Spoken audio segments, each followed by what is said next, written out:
ಅಮ್ಮ ಅಮ್ಮ ಅಮ್ಮ ಏನನು ಅಮ್ಮ ಇವೆರಡರಲ್ಲಿ ಒಂದು ಮುಟ್ಟಿ. ಇದೇನು ಒಳ್ಳೆ ಚಿಕ್ಕ ಮಗು ಥರ. ನೀವು ಮುಟ್ಟಿ ಅಮ್ಮ. ಏನು ವಿಷಯ ಅಂತ ಹೇಳು. ಅಮ್ಮ ನೀವು ಮುಟ್ಟಿ.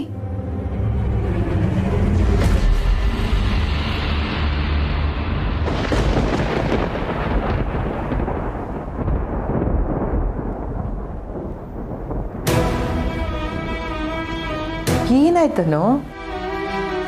ಏನು ಅನ್ಕೊಂಡೆ? ಅಮ್ಮ ನೀವು ಅವ್ರು ವಾಪಸ್ ಬರ್ತಾರೆ ಅನ್ನೋ ಬೆರಳನ್ನ ಮುಟ್ತೀರಾ ಅನ್ಕೊಂಡೆ, ಆದರೆ ನೀವು ಮುಟ್ಟಿದ್ದು ಅವ್ರು ವಾಪಸ್ ಬರಲ್ಲ ಅನ್ನೋ ಬೆರಳನ್ನ. ಏನು ಹೇಳ್ತಿದ್ಯಾ? ಯಾರು ವಾಪಸ್ ಬರ್ತಾರೆ ಅನ್ಕೊಂಡೆ? ಅಮ್ಮ ಆರ್ಯ ಸರ್ ಮನೇಲಿಲ್ಲ ಅಮ್ಮ. ಪದೇ ಪದೇ ಮನೆ ಬಿಟ್ಟು ಹೋಗೋರ್ನ ನನ್ನ ಕೈಲಿ ಕಟ್ಟಾಕೋದಕ್ಕಾಗತ್ತಾ ಅಮ್ಮ? ಸಾಕಾಗಿ ಹೋಗಿದೆ ನನಗೆ.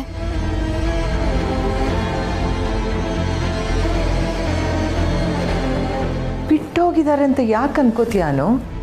ಏನಾದರೂ ಹೇಳಿದ್ನ ಅವನು? ಇಲ್ಲ ಅಮ್ಮ. ಮತ್ತು ಚಿಂತೆ ಯಾಕೆ? ಈ ಥರ ಹಿಂದೆ ಎಷ್ಟು ಸಲ ಹೋಗಿಲ್ಲ ಹೇಳು? ಆದರೆ ಅಮ್ಮ ಈ ಹಿಂದೆ ಅವ್ರು ಹೋಗಿದ್ರಲ್ಲ, ಆ ಥರ ಹೋಗಿದ್ದಾರೆ ಅಂತ ನನಗನ್ನಿಸ್ತಿಲ್ಲ. ನೀನು ಅತಿಯಾಗಿ ಯೋಚನೆ ಮಾಡ್ತಿದ್ಯಾನು. ಆರ್ಯ ವಾಪಸ್ ಬರ್ತಾನೆ, ನೀ ತಲೆ ಕೆಡಿಸ್ಕೊಬೇಡ. ಹೋಗಿ ಮಲ್ಕೊ. ಅಮ್ಮ ಅವ್ರಿವತ್ತು ಕೆಲ್ಸದ ಮೇಲೆ ಹೊರಗೆ ಹೋಗೋ ಹಾಗಿದ್ರೆ ನನಗೆ ಹೇಳ್ಬಿಟ್ಟು ಹೋಗ್ತಾ ಇದ್ರು. ಆದರೆ ಪ್ರತಿ ಸತಿ ನೀವು ಏನು ಹೇಳ್ದೆ ಹೀಗೆ ಹೋದರೆ ನಾನು ಎಷ್ಟು ಸತಿ ಅಂತ ಹೋಗಿ ಅವ್ರನ್ನ ಹುಡ್ಕೊಂಡು ಕರ್ಕೊಂಬರ್ಲಿ ಅಮ್ಮ? ನನಗೆ ಸಾಕಾಗಿ ಹೋಗಿದೆ. ಆದರೆ ಹಾಗೆ ಇರೋದಕ್ಕೂ ಆಗಲ್ಲ. ಏನು ಮಾಡಲಿ ನಾನು? ಯಾಕೆ ಹೀಗೆ ಮಾಡ್ತಾರವರು? ಅನು, ನೀನು ಬಹಳ ಯೋಚನೆ ಮಾಡ್ತಿದ್ಯಾ. ಬರ್ತಾನೆ, ಹೋಗು. ಹೋಗಿ ಮಲ್ಕೋ. ಹೋಗು ಹೋಗು.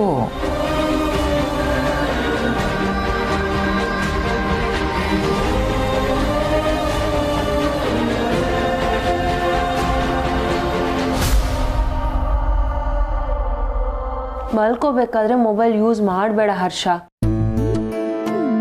ಬ್ಲೂ ಲೈಟಿಂದ ಬ್ರೈನ್ ಆಕ್ಟಿವೇಟ್ ಆಗಿ ನಿದ್ದೆನ ಹಾಳು ಮಾಡುತ್ತಂತೆ. ಕಾಡು ಮನುಷ್ಯನು ಬೆಂಕಿ ಕಂಡಿಡ್ದಾಗಲೂ ಇಂಥದ್ದೇನಾದರೂ ಒಂದು ಹೇಳಿರ್ತಾರೆ, ಇದು ಒಳ್ಳೇದಲ್ಲ, ಡೇಂಜರ್ ಅಂತ. ಟೆಕ್ನಾಲಜಿ ಬೆಳೀತಿದ್ದಾಗೇನೆ ಅದಕ್ಕೆ ಹೊಂದ್ಕೊಂಡು ಹೋಗೋದು ಮನುಷ್ಯರ ಗುಣ ಮಾನಸಿ.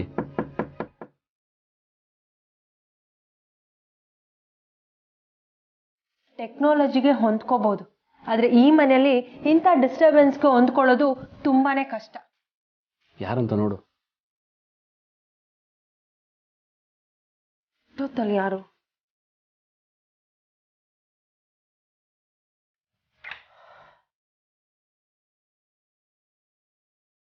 ಹರ್ಷ, ನಿನ್ನ ಅದಕ್ಕೆ ಆಫೀಸ್ ವಿಷಯ ಏನೋ ಮಾತಾಡಕ್ ಬಂದಿರ್ಬೇಕು ನೋಡು. ನನಗೆ ಹೆಲ್ಪ್ ಬೇಕು. ನಿಮ್ಮ ಮನಸ್ಸಲ್ಲಿ ಏನು ನಡೀತಿದೆ ಅನ್ನೋದು ನನಗೆ ಗೊತ್ತಿಲ್ಲ, ಆದರೆ ಪ್ಲೀಸ್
ಅನ್ಸಿ ಅದಕ್ಕೆ ನೋಡಿದ್ರೆ ಪಾಪ ಅನ್ಸುತ್ತೆ.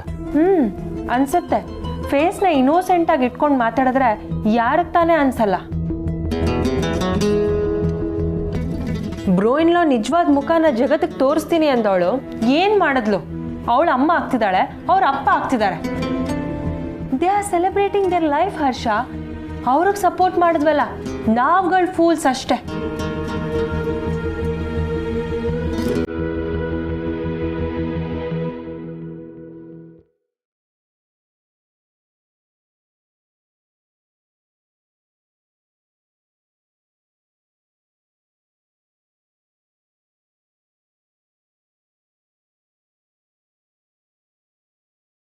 ಅನು, ಅಮ್ಮ, ಐ ಆಮ್ ರಿಯಲಿ ಸಾರಿ ಅಮ್ಮ. ನನ್ನಿಂದ ನಿಮಗೆ ನಿದ್ದೆ ಹಾಳಾಯಿತು. ನೀವು ಹೋಗಿ ಮಲ್ಕೋ ಹೋಗಿ. ಯಾಕೆ ಹಿಂಗೆ ಮಾತಾಡ್ತೀಯ ಅನು? ಮಾನ್ಸಿ ಏನಾದರೂ ಅಂದ್ಲಾ?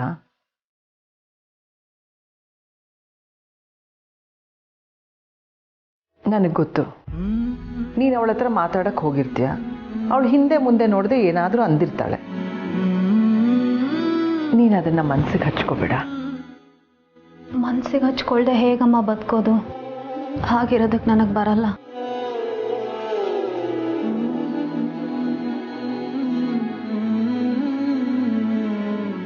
ಆರ್ಯ ನಿನ್ನನ್ನು ಬಿಟ್ಟು ಹೋಗಬೇಕು ಅಂತಾಗಲಿ, ಹೇಳ್ದೆ ಎಲ್ಲಾದರೂ ಹೋಗಬೇಕು ಅಂತ ಹೋಗಿರಲ್ಲ ನಾನು. ನೀನು ಬೇಕಾದರೆ ಕೇಶವನ ಹತ್ರ ಮಾತಾಡು. ಆರ್ಯ ಬೇರೆ ಏನೋ ಕಾರಣಕ್ಕೆ ಹೋಗಿರ್ತಾನೆ. ನೀನು ಈ ವಿಷಯದಲ್ಲಿ ಕೇಶವನ್ ಸಹಾಯ ತಗೋ. ಆರ್ಯ ಎಲ್ಲಿದ್ದಾನೆ ಅಂತ ಕೇಳು. ಬೇಕಾದ್ರೆ ನಾ ಮಾತಾಡ್ಲಾ? ಬೇಡ ಅಮ್ಮ, ನನ್ನ ಗಂಡನ ನಾನೇ ಹುಡುಕ್ತೀನಿ. ನಂಗೆ ಯಾರ ಸಹಾಯನೂ ಬೇಡ.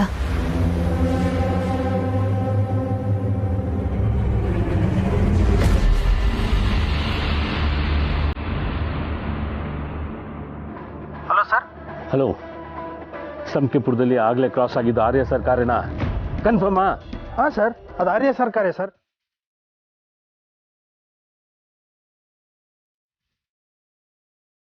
ಅಂದ್ರೆ ಆರ್ಯನ್ಗೆ ನನ್ನ ಮೇಲೆ ಅನುಮಾನ ಬಂತ. ನಾನು ಫಾಲೋ ಮಾಡ್ತಿದ್ದೀನ. ಆರ್ಯನ್ಗೆ ನನ್ನ ಬಗ್ಗೆ ಗೊತ್ತಾಗಬಾರ್ದು. ಇಷ್ಟೆಲ್ಲ ಮಾಡಿ ಇಷ್ಟು ಸುಲಭವಾಗಿ ಅವನಿಗೆ ಸಿಕ್ಕಾಕೋಬಾರ್ದು. ನೋ ಆರ್ಯ, ನೀನ್ ನನ್ನ ಹಿಂದೆ ಬಿದ್ದಿದ್ರೆ ದೊಡ್ಡ ತಪ್ಪು ಮಾಡ್ತಿದ್ಯಾ.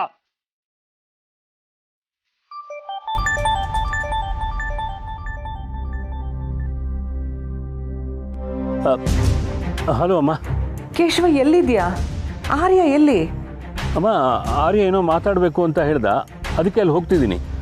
ಓ ಹೌದಾ? ಅನು ತುಂಬಾನೇ ಟೆನ್ಷನ್ ಮಾಡ್ಕೊಂಡಿದ್ದಾಳೆ. ಆರ್ಯ ಎಲ್ಲಿ ಹೊರಟೋದ ಅಂತ. ನಾನು ಭೇಟಿ ಆದ್ಮೇಲೆ ತಿಳಿಸ್ಲಾಮ? ಪರವಾಗಿಲ್ವಾ? ಸರಿ ಕೇಶವ, ಅವ್ನು ನಿನ್ನೆ ನೋಡಕ್ಕೆ ಹೊರಟಿದ್ದಾನೆ ಅಂದರೆ ತೊಂದರೆ ಇಲ್ಲ. ಹೌದಮ್ಮ, ಏನು ತೊಂದರೆ ಇಲ್ಲ. ಅಮ್ಮ, ಏನಾದರೂ ಮಾತಾಡೋದಿತ್ತಾ? ಇಲ್ಲ. ಕೇಶವ, ನಿಜ ಹೇಳು, ಆರ್ಯ ಸೇಫ್ ಆಗಿದ್ದ ಅಂತಾನೆ? ಅಮ್ಮ, ಆರ್ಯನ ವಿಷಯದಲ್ಲಿ ನಾನೇ ಸುಳ್ಳು ಹೇಳಿ? ಕರೆದಾಗ ಬೆಳಿಗ್ಗೆ ಸಿಗ್ಬೋದಲ್ಲ ಅಂತ ನಾನೇ ಹೇಳಿದೆ. ಇಲ್ಲ, ಈಗಲೇ ಸಿಗಬೇಕು ಅಂತ ಹೇಳ್ದ. ನಿಮಗೆ ಗೊತ್ತಲ್ಲಮ್ಮ, ನಾನು ನೋಡಬೇಕು ಅಂತಂದರೆ ಅವ್ನಿಗೆ ಗೊತ್ತು ಅಡ್ಡಿ ಬರಲ್ಲ ಅಂತ. ಇನ್ನೇನಾದರೂ ಮಾತಾಡೋದಿತ್ತಮ್ಮ? ಇನ್ನೇನಿಲ್ಲಪ್ಪ. ಸರಿಮ್ಮ, ಇರ್ತೇನೆ. ಸೇಫ್ ಆಗಿದ್ದಾನೆ ಅಂತ ಹೇಳಿದ್ಯಲ್ಲ, ಅಷ್ಟು ಸಾಕು.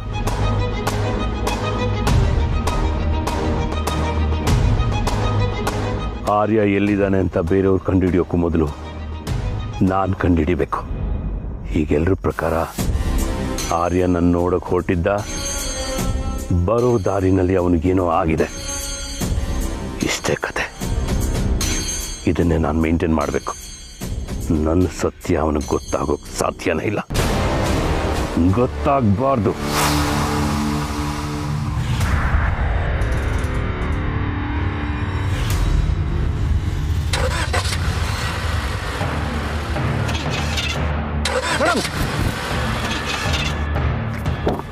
ಮೇಡಮ್ ಒಂದು ನಿಮಿಷ, ಗಾಡಿ ನಾನೇ ಓಡಿಸ್ತೀನಿ.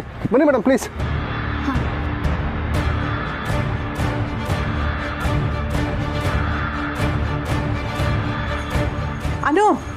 ಅನು, ಈಗ ತಾನೇ ಕೇಶವನ ಹತ್ರ ಮಾತಾಡಿದೆ. ಆರ್ಯ ಅವನ್ನ ನೋಡಕ್ಕೆ ಹೋಗಿದ್ದಾನಂತೆ. ಏನು? ಏನಮ್ಮ ಹೇಳ್ತಿದ್ದೀರಾ? ಆರ್ಯ ಸರ್ ಜೈಂಡೆ ಸರ್ ನೋಡೋದಕ್ಕೆ ಹೋಗಿದ್ದಾರಾ? ಆದರೆ ಜೈಂಡೆ ಸರ್ ಕಾಲ್ ಮಾಡಿ ಆರ್ಯ ಸರ್ ಎಲ್ಲಿ ಅಂತ ಕೇಳಿದ್ರು. ಹೌದು, ಹೌದಾ, ನಿನ್ನ ಹತ್ರ ಕೇಳಿದ್ನಾ? ಹೌದು ಅಮ್ಮ. ಅದಾದ್ಮೇಲೆ ಆರ್ಯ ಫೋನ್ ಮಾಡಿದಾನೋ ಏನೋ? ಇಲ್ಲ ಅಮ್ಮ, ನನಗೆ ಯಾಕೋ ಜೈಂಡೆ ಸರ್ ಸುಳ್ಳು ಹೇಳ್ತಿದ್ದಾರೆ ಅಂತ ಅನಿಸ್ತದೆ. ನನಗೆ ಅವ್ರ ಮಾತಿನ ಮೇಲೆ ನಂಬಿಕೆ ಬರ್ತಿಲ್ಲ. ನಾನೇ ಹೋಗಿ ಆರ್ಯ ಸರ್ನ ಹುಡುಕ್ತೀನಿ. ಅನು,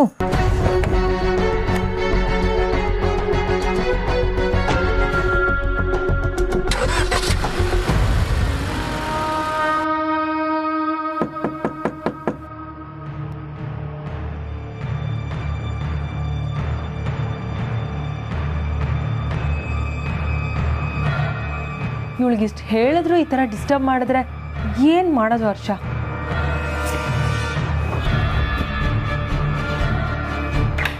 ಅನು, ಐ ಯು ಕ್ರೇಜಿ? ಕ್ರೇಜಿ ಅವಳಲ್ಲ, ನೀವುಗಳು.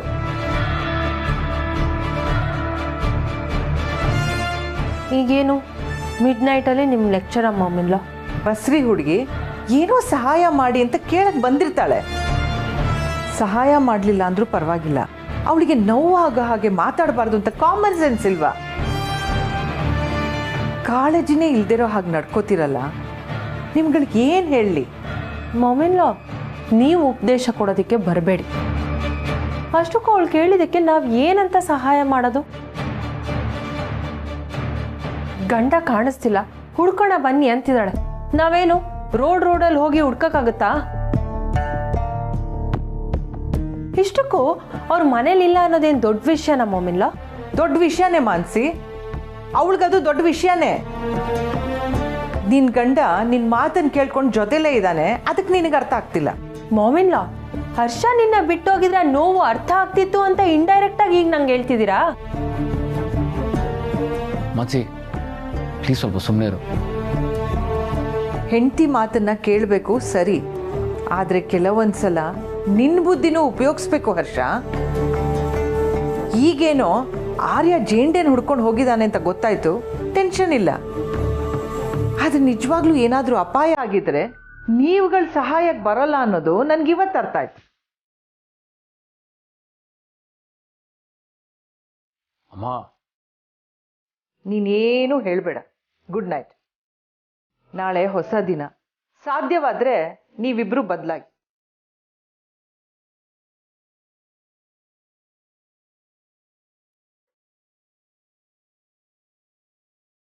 ಬದಲಾಗ್ಬೇಕಂತೆ?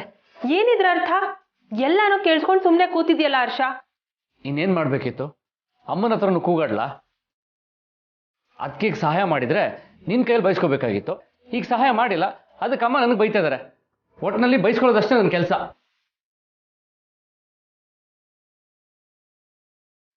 ಏನಾದ್ರೂ ಹೇಳಿದ್ರೆ ಗುಬ್ಬಚ್ಚಿ ಗೂಡ್ ಸೇರಿದಾಗೆ ಇವನು ಒದ್ಕೊಂಡು ಮಲ್ಕೋತಾನೆ.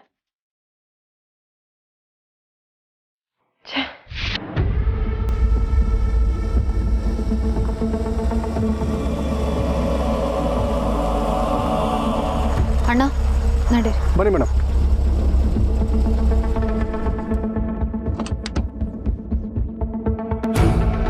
ಅನು ಮೇಡಮ್,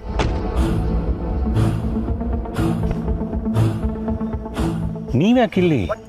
ಅಮ್ಮನ ಹತ್ರ ಯಾಕೆ ಸುಳ್ಳು ಹೇಳಿದ್ರಿ? ಆರ್ಯ ಸರ್ ನಿಮ್ಮನ್ನ ನೋಡೋದಕ್ಕೆ ಬಂದ್ರಾ? ಎಲ್ಲವರು? ಯಾಕೆ ಸುಳ್ಳು ಹೇಳಿದ್ರಿ? ಏನ್ ಮಾಡಿದ್ರಿ ನನ್ನ ಗಂಡಂಗೆ? ಎಲ್ಲಿರ್ಸಿದ್ದೀರಾ ಅವ್ರನ್ನ? ಸಮಾಧಾನ ಮೇಡಮ್, ಸಮಾಧಾನ. ನೀವು ನನ್ನ ತಪ್ಪು ತಿಳ್ಕೊಂಡಿದ್ದೀರಾ. ನನ್ನ ಆರ್ಯ ಸರ್ಗೆ ನಾನು ಏನು ಮಾಡಕ್ಕೆ ಸಾಧ್ಯ? ಸರಿ, ಅಮ್ಮ ಹೇಳ್ದಾಗೆ ನೀವೀಗ ಆರ್ಯ ಸರ್ನ ಭೇಟಿ ಮಾಡೋದಕ್ಕೆ ಹೊರಟಿದ್ದೀರಾ ಅಲ್ವಾ? ನಾನು ನಿಮ್ಮನ್ನ ನಂಬ್ತೀನಿ. ನಡೀರಿ, ನಾನು ನಿಮ್ಮ ಜೊತೆ ಬರ್ತೀನಿ. ಅನು ಮೇಡಮ್, ಇಷ್ಟೊತ್ತಲ್ಲಿ ನೀವೊಬ್ಬರೇ ಹೋಗೋದು ಸರಿಯಲ್ಲ. ನೀವು ಮನೆಗೆ ಹೋಗಿ, ನಾನು ಆರ್ಯ ಸರ್ನ ಹುಡ್ಕೊಂಡು ಬರ್ತೀನಿ. ಸೊ ಅವ್ರು ಎಲ್ಲಿದ್ದಾರೆ ಅನ್ನೋದು ನಿಮಗೆ ಗೊತ್ತಿಲ್ಲ ಅಲ್ವಾ? ಸರ್, ನನಗೆ ನಿಮ್ಮ ಮಾತಿನ ಮೇಲೆ ನಂಬಿಕೆ ಇಲ್ಲ ಜೇಂಡೆ ಸರ್. ನಿಜ ಹೇಳಿ, ಅವ್ರು ಎಲ್ಲಿದ್ದಾರೆ? ಮೇಡಮ್, ನಾನು ನಿಜಾನೇ ಹೇಳ್ತಾ ಇದ್ದೀನಿ. ಈಗ ನಾನು ನೀವು ಮಾತಿಗೆ ಮಾತು ಬೆಳೆಸೋ ಸಮಯ ಅಲ್ಲ. ಆರ್ಯ ಸರ್ ಎಲ್ಲಿದ್ದಾರೆ ಅಂತ ನನಗೆ ಗೊತ್ತಿಲ್ಲ. ಅಮ್ಮನ ಹತ್ರ ಹೇಳಿದ್ರೆ ಎಲ್ಲರೂ ಗಾಬರಿ ಆಗ್ತಾರೆ, ಅದರಿಂದ ಎಲ್ರಿಗೂ ಟೆನ್ಷನ್ನು. ನೆಮ್ಮದಿಯಾಗಿ ನಿದ್ದೆ ಮಾಡಲಿ ಅಂತ ಸುಮ್ಮನೆ ಹಾಗಂದೆ ಅಷ್ಟೇ. ಇಷ್ಟೆಲ್ಲ ಆದ್ಮೇಲೂ ನಾನು ನಿಮ್ಮ ಮಾತನ್ನ ನಂಬಿದ್ರೆ ನನ್ನಂಥ ದಡ್ಡಿ ಇನ್ನೊಬ್ರು ಇರೋದಕ್ಕೆ ಸಾಧ್ಯನೇ ಇಲ್ಲ ಸರ್. ನೀವೇನೇ ಪ್ಲಾನ್ ಮಾಡಿದ್ರು ನನ್ನ ಆರ್ಯ ಸರ್ನ ದೂರ ಮಾಡೋದಕ್ಕೆ ನೋಡಿದ್ರು ಅದು ಸಾಧ್ಯ ಆಗಲ್ಲ ಸರ್. ನಾನು ಅವ್ರನ್ನ ಹುಡುಕ್ತೀನಿ. ವಾಪಸ್ ಮನೆಗೆ ಹೋಗುವಾಗ ಅವ್ರನ್ನ ಜೊತೆ ಕರ್ಕೊಂಡೇ ಹೋಗ್ತೀನಿ. ಅನು ಮೇಡಮ್,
ಏನಪ್ಪ ಭಾಳ ಲಘುನ ಎದ್ದು ಬಿಟ್ಟಲ್ಲ. ಬಂದಾಗಿಂದ ನಿಮ್ಮಿಬ್ಬರ ಜೊತೆ ಸರಿಯಾಗಿ ಮಾತು ಆಡಿಲ್ಲ.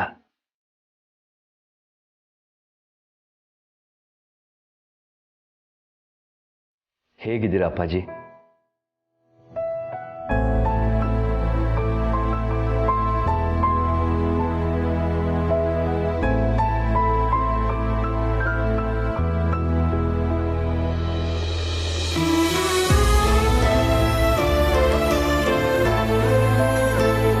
ವಿಶ್ವ, ನಾ ಹೆಂಗದೇನೆ ಅಂತ ಕೇಳಕತ್ತೀನೋ? ಪ್ರಿಯಾ ಕೇಳ್ದೇನ? ನನ್ನ ಮಗ ನಾ ಹೆಂಗದೇನೆ ಅಂತ ವಿಚಾರಿಸ್ಲಿಕ್ಕೆ ಹತ್ತೇನ? ಚಲೋ ಅದೀನಪ್ಪ, ನಾ ಚಲೋ ಅದ್ದೀನಿ, ಆರಾಮದೀನೋ? ಆರಾಮದ್ದೀನಿ.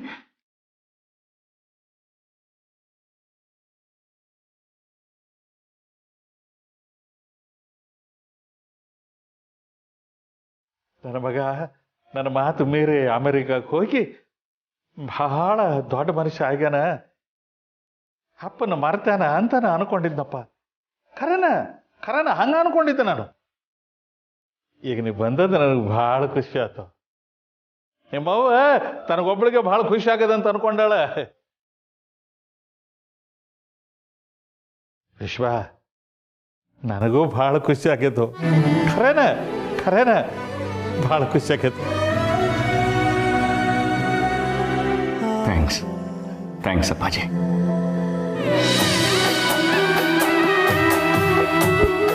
ವಿಶ್ವ, ಥ್ಯಾಂಕ್ಸ್. ನಾನು ನಿನಗೆ ಥ್ಯಾಂಕ್ಸ್ ಹೇಳ್ಬೇಕು ಮಗನ. ನೀ ಸಾಧಿಸಿ ತೋರಿಸಿದ್ದಿ. ನಿನ್ನ ಬಗ್ಗೆ ನನಗೆ ಭಾಳ ಗರ್ವ ಐತಿ, ಭಾಳ ಹೆಮ್ಮೆ ಅನ್ನಿಸ್ತೈತಿ. ನಾವು ಊರಾಗೆಲ್ಲ ಹೇಳ್ಕೊಂಡು ತಿರ್ಗಾಕ್ ಹತ್ತೀನಿ, ಗೊತ್ತೇನೆ?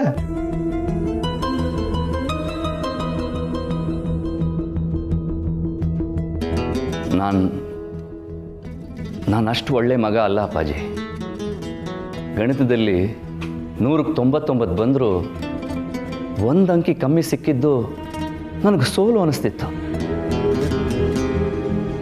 ಅದೇನೋ ಗೊತ್ತಿಲ್ಲ, ನಿಮ್ಮ ಮುಂದೆ 99 ಗಳಿಸ್ದೆ ಅನ್ನೋ ಹೆಮ್ಮೆಗಿಂತ ಒಂದು ಅಂಕಿ ಕಮ್ಮಿ ತಗೊಂಡೆ ಅನ್ನೋದೇ ದೊಡ್ಡದಾಗಿ ಕಾಣಿಸ್ತಾ ಇತ್ತು. ಸೊ ನನ್ನ ಟಾರ್ಗೆಟ್ ಯಾವಾಗಲೂ 100. ನಿಮ್ಮ ಶಬಾಷ್ಗಿರಿಗೋಸ್ಕರ ಎಲ್ಲನೂ ಕಮ್ಮಿ ಅನ್ನಿಸ್ತಾ ಇತ್ತು.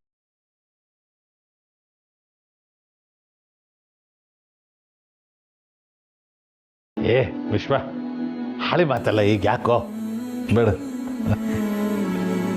ಹಂಗೆ ಲೆಕ್ಕಲಿ ನಾನು ಒಂದಿಟ್ಟು ಶಿಸ್ತಿನ ಸಿಪಾಯಿನ, ಮತ್ತು ಹಂಗೆ ನಡ್ಕೊಂಡೀನಿ ಕೂಡ. ಎಷ್ಟಂದ್ರು ಅಪ್ಪ ಅಲ್ಲೇನ ಮಗ ನಟ್ ಸುಲಭಕ್ಕೆ ಹೋಗ್ಲತ್ತೀನೇನು. ಆದ್ರೂ ನಿನ್ನ ಬಗ್ಗೆ ಭಾಳ ಗರ್ವ ಐತಿ, ಗೌರವ ಐತಿ. ಹಾಂ,